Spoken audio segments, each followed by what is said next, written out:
Hi everyone. So in this video I'm going to show you real quickly just how you can get into Blogger, get into the course blog, and start blogging as soon as possible. So you would go to blogger.com. If you're already in your North Shore email account, then you should end up on a screen like this, which will say your name, and it'll show any blogs that you happen to belong to. So I'm just going to click on our course blog, which is studying popular culture at North Shore Community College.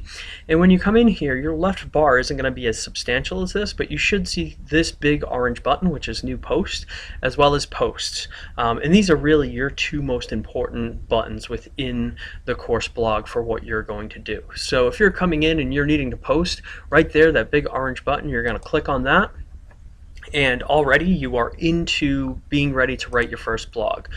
You want to click up top here and give it an appropriate title. So maybe you're talking about mass, culture, theory, and sports. You might want to give it a more creative title. That's perfectly fine. Here is where you're going to where you're going to write what you are planning to write about. And over here where you see labels, this is where we've talked about the idea of tags. What are the appropriate tags? So you're going to click on labels, and if you notice right down here, there's some that are already there. So if a label already exists that's relevant to what you're talking about, you can actually just click on it and it adds it automatically. But if you want to add more labels or more tags, all you have to do is type in the word, and when you're ready for a new tag, you put in the comma. The comma is really important because that distinguishes different words. So you can write in the different pieces that you want, use the comma, and then when you're done, just click done.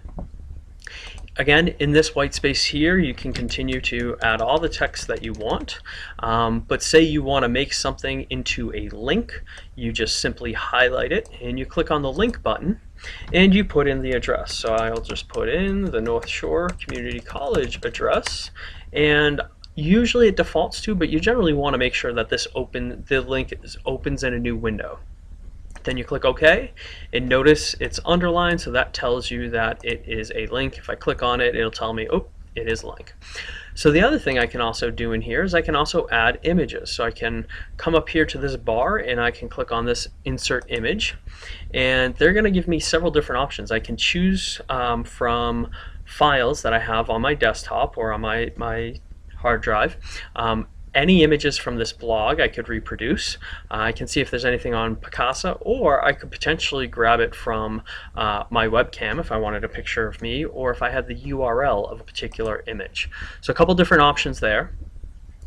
You can also embed media. So again, I can click on this insert a video, and it's going to ask me, do I want to upload it? Do I want to get it from YouTube? Do I want to get it from my YouTube? Or do I want to get it from my phone? And then finally, I can also adjust the text. So I can highlight it and I can change it to different fonts. I prefer Arial. I'm a big fan of Arial as a font, so I will click that. And then I might also want to bold certain things or italicize other things. So you have all of those options there to use. And when you are done, if you don't want to publish it yet, you can always save it and then close, or you can publish it and it'll go out to the blog. If you save it and close, it brings you to your drafts. And so anytime you come into Blogger, you come to this overview page, and if you want to find a draft that you've been working on, you just click on posts and you scroll down and look for what it was that you had created. So mass, culture, theory, and sports, there it is. When I'm ready, I can just click on the edit button and go and edit it. If it's something I was fooling around with and didn't want to publish, I could just hit delete. So that's the blog. Hopefully this makes sense. It's pretty clear. If you have further questions, don't hesitate to shoot me an email. Thank you very much.